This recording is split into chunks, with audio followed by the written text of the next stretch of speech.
네, 오늘도 묵상학교 오신 여러분 환영합니다.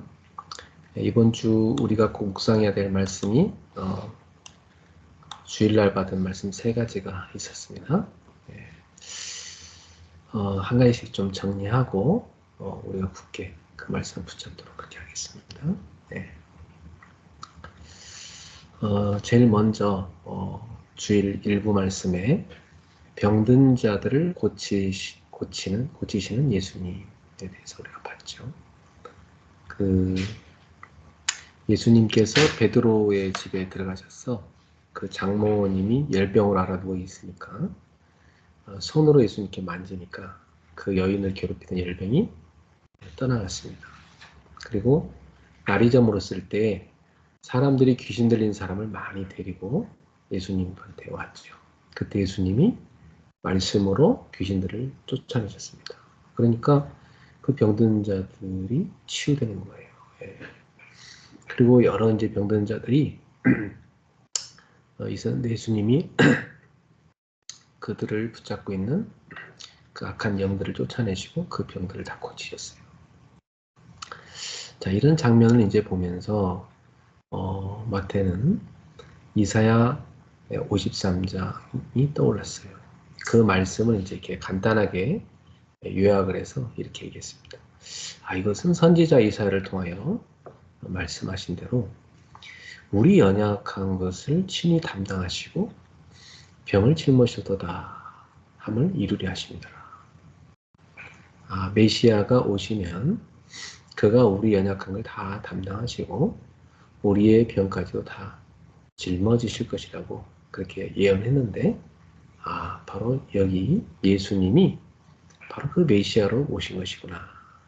그래서 예수님은 약한 것을 고쳐주시고 병들을 치유해주시는구나. 이걸 본 것입니다.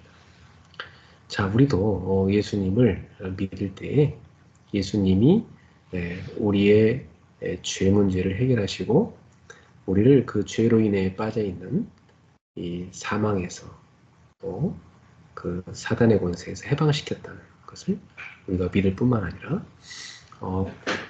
그래서 그 죄 속에서 그 흑암 속에서 우리가 고통받고 있던 우리의 그 죄와 세상의 고통으로 인해서 힘들었던 그 부분을 예수님이 고쳐주시는 분으로 오셨다는 걸 우리가 믿어야 됩니다. 그래서 여러분의 연약함을 예수님이 고쳐줄 수 있다. 이렇게 믿으셔야 되겠습니다. 저도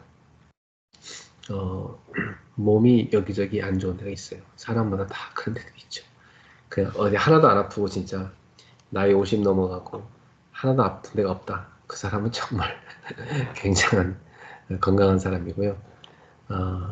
저도 뭐 여기저기 안 좋은 데 있습니다. 그런 부분들 때문에 괴로울 때가 있는데 그 병에 대해서 주님이 고쳐주시고 안 고쳐주시고 주님의 손안에 있지만 우리는 주님께 그 부분의 치유를 기도하셔야 되겠고요. 우리 그루터기들은 젊을 때부터 여러분이 건강이 해치지 않도록 좋은 습관을 가지셔서 건강하게 하나님 일 하기를 바랍니다. 그러나 이제 우리 나이가 드신 분들은 지금부터라도 여러분이 건강 관리를 잘 하셔야 되겠습니다.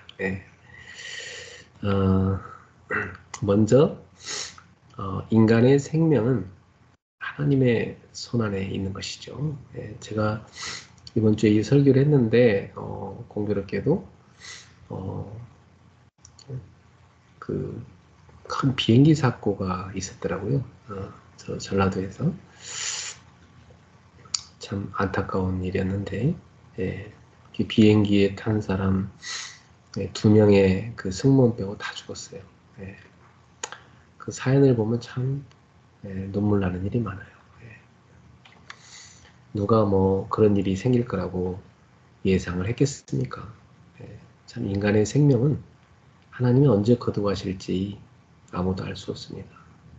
그러나 분명한 것은 모든 사람에게 하나님의 계획이 있고 또 각 사람에게 주신 사명이 있는 것은 확실합니다. 그러니까 그것을 감당할 때까지 사는 것이죠. 저와 여러분이 지금 이 땅에 이렇게 살고 있는 것은 그 남은 사명이 있다는 것이고요. 우리가 그 사명을 감당하는데 건강하게 감당하면 좋겠죠. 여러분이 건강하였으면 좋겠습니다. 네. 그러나 이제 언젠가 우린 나이가 들게 되고 한 번 죽는 것은 정하신 이치입니다. 그 외에는 심판이 있다고 했어요. 만약 심판이 없다면 사람은 뭐 마음대로 죄짓고 살겠죠. 그러나 심판이 있으므로 두렵고 떨림 속에서 하나님 앞에 서게 되는 것입니다. 자, 우리는 하나님 자녀이기 때문에 이 하나님 자녀에게 있어서 죽음은 천국으로 들어가는 중요한 과정이라는 사실입니다. 그래서 여러분들이 하나님 자녀라는 그 신분을 가지고 꼭 기억할 것은 나는 언젠가 하나님의 부르심을 받아서 간다. 그리고 내가 그때 죽음을 맞이하는 것은 재앙이나 저주가 아니고 하나님 나라에 들어가는 축복의 과정이구나. 그렇게 받아들이셔야 되는 것입니다. 그래서 우리 하나님 백성들은 천국을 소망하며 살아가는 것입니다.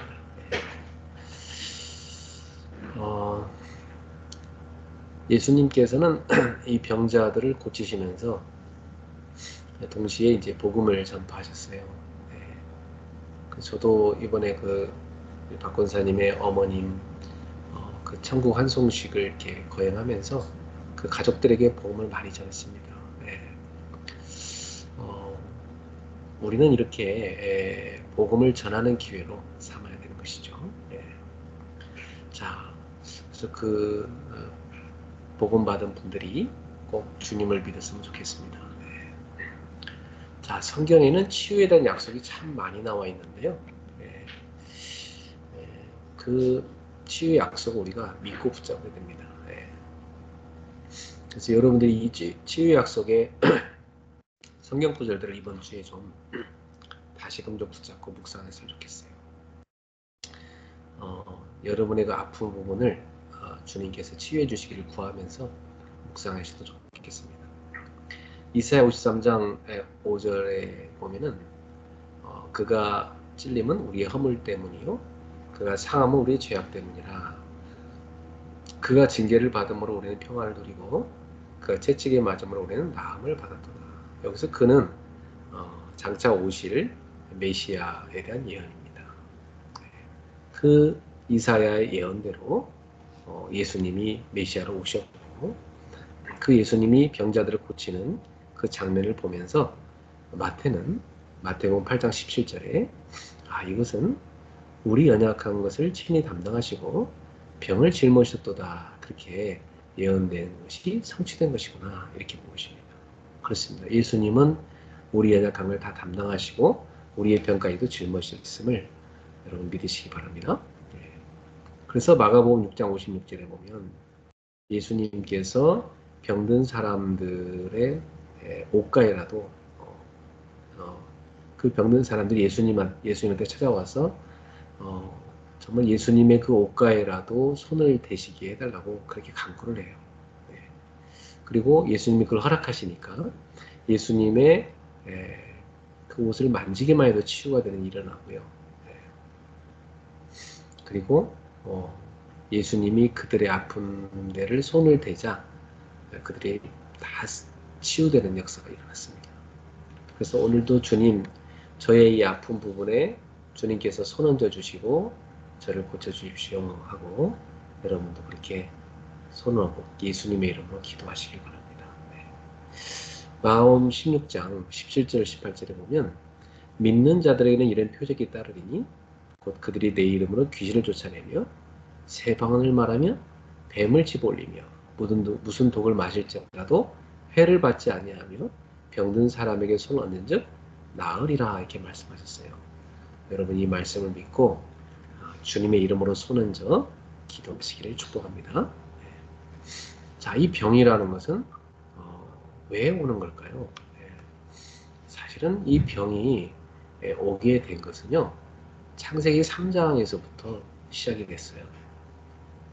창세기 3장에 인간이 죄를 범해서 하나님을 떠난 이후로 그때부터 인간은 병들게 됐고 나중에는 죽게 된 것입니다. 그래서 결국 인간은 영생하는 존재였는데 이 죄 때문에 질병과 고통과 죽음을 맞이하게 됐구나 하는 걸 우리는 알고 있어야 됩니다. 네.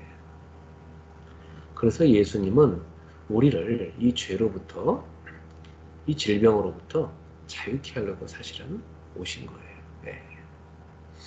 자, 그래서 일반적으로 우리가 알아야 될 것은 이 병이라는 것이 뭐 간단하게 병원에 가면 고칠 수 있는, 하나님이 일반 은총으로 의술을 가진 의사를 세워주셔서 그 의사들의 의술을 통해서 병이 낫는 병도 있습니다. 네. 뭐 일반적으로 과로나 인간의 어떤 실수로 인한 것, 전염으로 인한 병, 또 마음의 상처로 인한 병, 이런 것들은요, 잘만 좋은 의사를 만나면 치유가 될 수가 있죠. 노화로 인한 것은 뭐 이제 그건 이제 인생이 다 마칠 때가 됐으니까 천국을 잘 가시도록 그렇게 도와드려야 되고요. 또 의사들이 의술이 뛰어나서 또 이렇게 뭐 암 가운데도 고치는 경우도 가끔 있고요. 또 사람들이 되게 고치기 힘들다는 병도 고치는 경우도 있습니다. 그러나 지금도 현재 의사들이 고칠 수 있는 병보다 고칠 수 없는 병이 더 많다고 해요. 네. 저도 예전에는 그 의사들이 웬만한 병은 다 고친다고 생각을 했었어요. 근데 막상 제가 이렇게 병원에 가서 보니까 의사 선생님들도 이렇게 하면 고쳐질지도 모르겠다. 이런 방법도 해보고 저런 방법도 해봐야 되겠다. 주로 그렇게 하다가 뭐 소가 뭐 뒷다리로 이렇게 쥐를 밟아 잡듯이 뭐 그런 식으로 이렇게 고치는 경우를 참 많이 봤습니다. 그러니까 못 고치는 경우가 더 많더라고요. 예, 그래서 참 의사 선생님들도 그렇게 공부를 잘하고 그렇게 많은 의술을 공부했지만 의사 선생님들도 못 고치는 병이 너무나 많구나. 그런 걸 보면서 인간은 참 약한 존재구나 하는 걸 제가 이렇게 느꼈습니다. 그러고 나니까 뭘 깨달았냐면 웬만한 병들은 결국 사람이 만드는 걸 알게 됐어요. 자기가 그렇게 병들 수밖에 없게 사는 거예요. 네. 그래서 이게 생각과 마음이 병들면 사람이 그렇게 병들게 살게 되는 거구나. 꼭 이렇게 우리 몸이라는 것은 어떻게 관리하느냐에 따라서 이렇게 건강하게 살 수가 있고 아니면 병들 수가 있는 거거든요. 근데 이렇게 생각과 마음이 어리석으면 어때요? 자기 몸을 병들게 하는 음식을 계속 먹는 거예요. 또 어떤 음식뿐만 아니라 삶의 습관이 계속 병들게 하는 거죠. 네. 그래서 이 과로라는 게 그냥 하는 게 아니라 사람이요 어떤 목표가 있고 그걸 이루기 위해서 과로를 해서 병드는 경우가 진짜 많습니다. 그래서 옛날에 어떤 사람은 유학을 가서 박사학위를 3개를 땄어요. 박사학위를 3개를 따고 이제 한국 가면 이제 뭐 내노라는 대학들이 자기를 환영하잖아요. 교수로 오라고. 우리 교수 자리도 이제 아주 유명한 대학이 됐거든요. 근데 이 교수로 딱 들어가려 하니까 어디가 아파 병원 갔더니 도저히 의사 고칠 수 없는 병이 걸려버린 거예요. 그러니까 뭐 박사학위 3가 뭔 소용이 있습니까? 아무 소용도 없죠. 그냥 뭐 허무하게 죽게 된 거죠. 그래서 참 사람들은 자기 몸을 막 갈아가지고 자기 몸을 해치면서까지 어떤 일을 성취해내려고 하는데 그 뒤에는 나중에 굉장한 후유증이 오는 거예요. 몸에 병이 와가지고. 그래서 여러분이 그 평상시에 자기 건강관리를 제대로 하면서 어떤 일을 하는 게 참 중요합니다. 저도 제가 과거에 무리해가지고 그래갖고 지금 몸이 안 좋은 데가 많아요. 그래서 참 이게 결국 몸이라는 것은 대가를 치르는구나 그런 걸 보게 됐어요. 그래서 여러분들이 건강할 때 건강한 삶을 잘 사셔서 건강한 그 몸으로 하나님 일을 잘 할 수 있기를 바랍니다. 자, 그렇지만은 한편으로 인간의 그런 노력에도 불구하고 도저히 인간의 힘으로 이렇게 안 되는 아무리 뛰어난 의사가 손을 대도 고칠 수 없는 그런 영적인 어떤 문제가 원인이 돼서 오는 병도 있다는 사실이에요. 이것은 세상 의사는 절대 모릅니다. 예. 이게 무슨 병이냐면 세 가지가 있어요. 인간의 죄로 인해서 오는 병이 있어요. 하나님이 어떤 죄를 지은 인간에게 그 죄에 대한 회개를 요구하시면서 허락하시는 병이 있는 것이죠. 예. 이런 경우는 하나님 앞에 빨리 나아가서 죄를 회개할 때 치유를 받는 것입니다. 예를 들면 막 우상 숭배를 열심히 한다. 우상 숭배 열심히 하면요, 하나님이 되게 싫어하시거든요. 예. 하나님을 섬겨야 되는데 우상 숭배하는 집안에 가보면은 그 집안에 이상한 그런 질병들이 막 찾아와요. 정신병도 많고요. 예. 그래서 참 이 하나님이 싫어하는 이런 죄를 빨리 버려야 되는 거죠. 예. 복음을 알아야 뭐 그걸 버릴 거 아닙니까? 그래서 여러분이 복음 전해 주셔야 되는 겁니다. 그리고 귀신 들려가지고 그래갖고 오는 병도 있어요. 이것은 뭐 의사 선생님이 못 고치죠. 예. 귀신을 쫓아내야지 고칠 수 있는 거니까. 예. 그래서 예수 그리스도를 정말 믿고 예수님의 이름으로 명할 때 그 귀신이 쫓겨나가고 그 다음에 귀신이 들어올 수 있는 그런 통로를 차단해야 되고 자기 내면에 귀신이 거할 수 있는 공간이 없게 만들어야 돼요. 그러니까 완전히 이렇게 복음으로 하나님 말씀으로 딱 시스템이 되면 귀신이 틈을 못 하는 거죠. 그러니까 귀신은 언제 타고 들어오냐면 귀신이 들어올 수 있는 통로를 인간이 생각과 마음으로 내줍니다. 그걸 타고 들어오는 겁니다. 그래서 여러분 그 복음서에 보면 예수님이 귀신 쫓아낸 장면이 진짜 많죠. 그러면 그때만 그런 일이 있었겠어요? 지금도 똑같습니다. 지금도 귀신 들린 사람 수두룩해요. 예수 그리스도를 믿고 예수 이름으로 귀신을 쫓아내면 치유될 수가 있는 것입니다. 그런데 세상 의사들 모르니까 그냥 뭐 정신병원에 가둬놓고 약만 계속 먹이니까 오히려 더 정신이 파괴되는 것이죠. 자, 세 번째로는 하나님의 뜻이 있는 병이 있어요. 어떤 사람은 굉장히 믿음이 좋아요. 뭐 예를 들면 사도 바울 같은 분 얼마나 믿음이 좋으신 분입니까? 근데 그런 분이 병에 걸린다는 말이에요.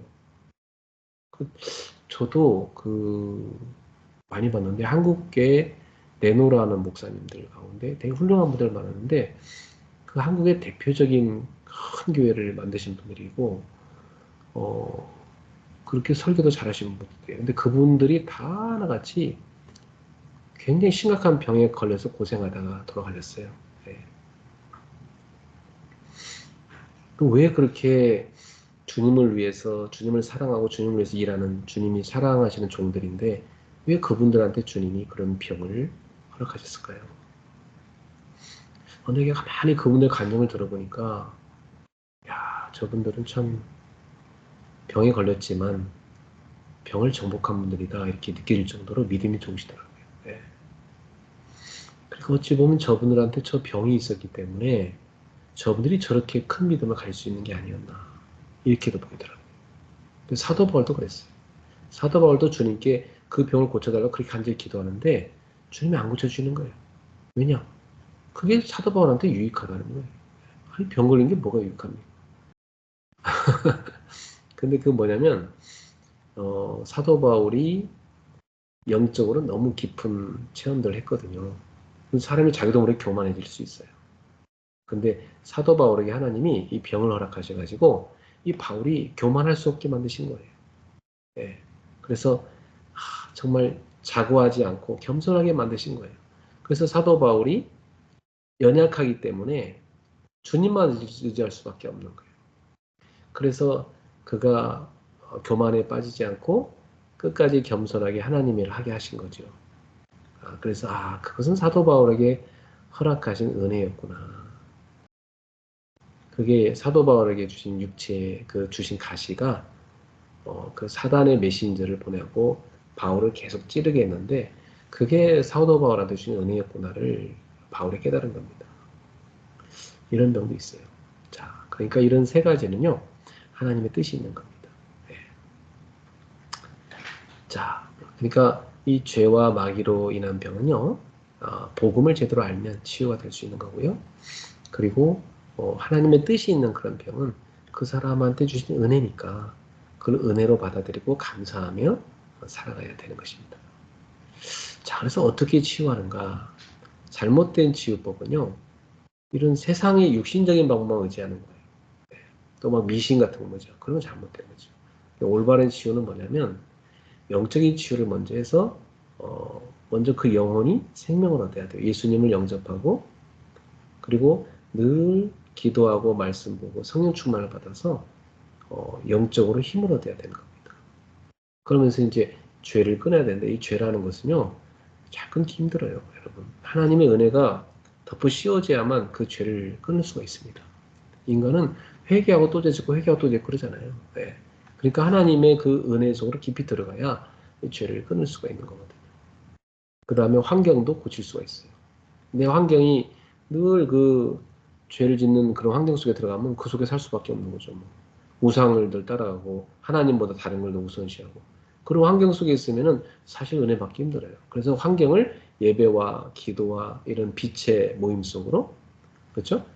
자꾸 자기가 빛의 모임 속에 들어가야 돼요. 그래야 치유가 되는 겁니다.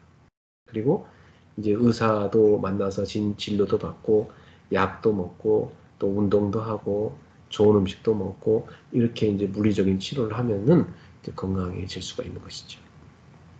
자, 그런데 분명한 것은 우리가 어떤 믿음을 갖고 있어야 되냐면 병을 고치기도 하고 못 고치기도 하는데 그건 하나님 손에 달려 있는데 분명히 하나님은 모든 병을 치유할 수 있는 분은 확실합니다. 그래서 우리는 그걸 분명히 믿고 믿음으로 하나님께 나아가서 치유를 구하셔야 되겠습니다. 오늘 말씀 붙잡고 여러분 모두 다 치유되시고 건강해지셨으면 좋겠습니다. 네. 치료받은 이후에는 우리가 어떻게 해야 될까요? 이 치유된 이후에는 믿음의 삶을 살아가야 되는 겁니다. 네. 힘들 때는 막 믿음의 삶을 살고 막 나으니까 이제는 막 예전처럼 죄 짓고 살고 그러면 안 되는 거죠. 믿음의 삶을 살아가야 되는 거예요. 그리고 항상 하나님 은혜로 치유됐기 때문에 감사하는 삶을 살아가고요. 나와 함께 하시는 주님을 자랑하는 증인의 삶을 살아가야 되는 것입니다. 병든 자를 고쳐주신 그 예수님을 이번 주 여러분들이 묵상하시고 그 속에 거하시는 축복이 있기를 바랍니다. 네. 2부 메시지에서는 아리스토블로의 권속이라는 말씀을 우리가 받았는데요. 이 아리스토블로라는 사람은 되게 나름대로 유명한 사람이었어요. 네, 그 사람은 뭐 헤롯의 그 손자하고 친구 지간이었어요. 네, 그게 헤롯의 손자였어요. 헤롯의 손자였고 이 아리스토블로가 헤롯의 손자였고 누구의 친구냐면 글라우디우스 왕제. 네, 여러분 그 성경에도 사도행 18장에 글라우디우스 왕제 때 그 브리스가우너 부부가 로마에서 축출당한 얘기 나오죠. 거기 등장하는 그 황제와 어릴 때 친구였던 사람이 이 아리스토블로예요. 근데 이제 성경에서 바울은 이 아리스토블로를 칭찬한 게 아니고 아리스토블로의 권속에게 편지를 했던 거예요. 아리스토블로 권속에게 문안했던 거예요. 이 권속이라는 단어는 뭐 가족이라는 뜻의 가족, 집안 사람이라는 얘기예요. 그러니까 아리스토블로의 집안 사람들. 그럼 뭐 아리스토블로의 뭐 집안에 해당되는 어떤 친척인 그야말로 헤롯 왕의 그 집안 사람일 수도 있겠죠. 또 한편으로는 이제 이 단어를 쓰는 경우가 언제냐면 그 집에서 일하는 사람들, 그 일하는 사람들도 그렇게 권속이라고 불러요. 그러니까 아리스토블로 집에 고용된 뭐 자유인이나 종들이나 거기에 고용돼서 그 집안에서 일하는 사람들이에요. 그러니까 이 가리스토블로라는 사람이 대단한 세력가니까 그 집안에 얼마나 많이 일하는 사람들이 있겠습니까? 근데 그 집안에 일하는 사람들에게 이 복음이 전파돼가지고 예수를 믿는 사람들이 많았던 거예요. 그래서 그들을 바울이 기억하고 인사하는 것을 볼 수가 있습니다. 그래서 하나님은 이런 신분과 배경과 환경을 초월해서 복음을 주시는구나 하는 걸 알 수가 있습니다. 그리고 이 아리스토블로의 권속의 이 사람들이 굉장히 헌신하고 충성했다는 건 확실한 거죠. 네. 그래서 저와 여러분의 이런 집안도 예, 정말 하나님 나라를 위해서 충성하고 헌신할 수 있는 그런 집안이 됐으면 좋겠어요. 예. 자, 누구네 집안 하면 딱 떠오르는. 예를 들어 제가 목회하면서도 이렇게 어느 성도의 집안 사람들 얼마나 그 부모도 헌신하고 자녀도 헌신하고 그죠? 그런 모습을 볼 때 얼마나 대견하고 기쁘겠습니까? 그죠? 네, 정말 감사한 거죠. 우리 교회가 개척할 당시에도 헌신된 그런 가정이 있었어요. 굉장히 그 부모와 자녀들이 그 자기 집을 오픈해서 우리가 가서 예배드릴 수 있도록 이렇게 헌신하는 그런 집이 있었어요. 밥도 해서 대접하고 그 가족들이 집 청소도 하고 예, 우리가 돌아가고 나면 그 정리도 하고 얼마나 헌신한지 몰라요. 예. 자, 그런 귀한 분들 제 머릿속에 굉장히 기억이 되고 떠오르고 지금도 그분들에 대한 고마움을 제가 잊을 수가 없습니다. 이 아리스토블로의 권속도 그 로마에 있는 여러 그 성도들한테 또 사도들한테 기억되는 그런 헌신된 그런 집안이었던 것 같습니다. 여러분 집안도 이 아리스토블로 권속 같은 그런 집안이 될 수 있기를 주님의 이름으로 축복합니다. 네. 이번 주에 우리가 또 그 기도에 그 기도팀에 대한 말씀을 우리가 받았는데 그게 70인 제자분한테 받은 메시지죠. 여기서 이제 중요한 포인트는 정말 기도하는 팀이 기도하려고 움직이는 그때 굉장히 중요한 하나님의 일이 일어난다는 것입니다.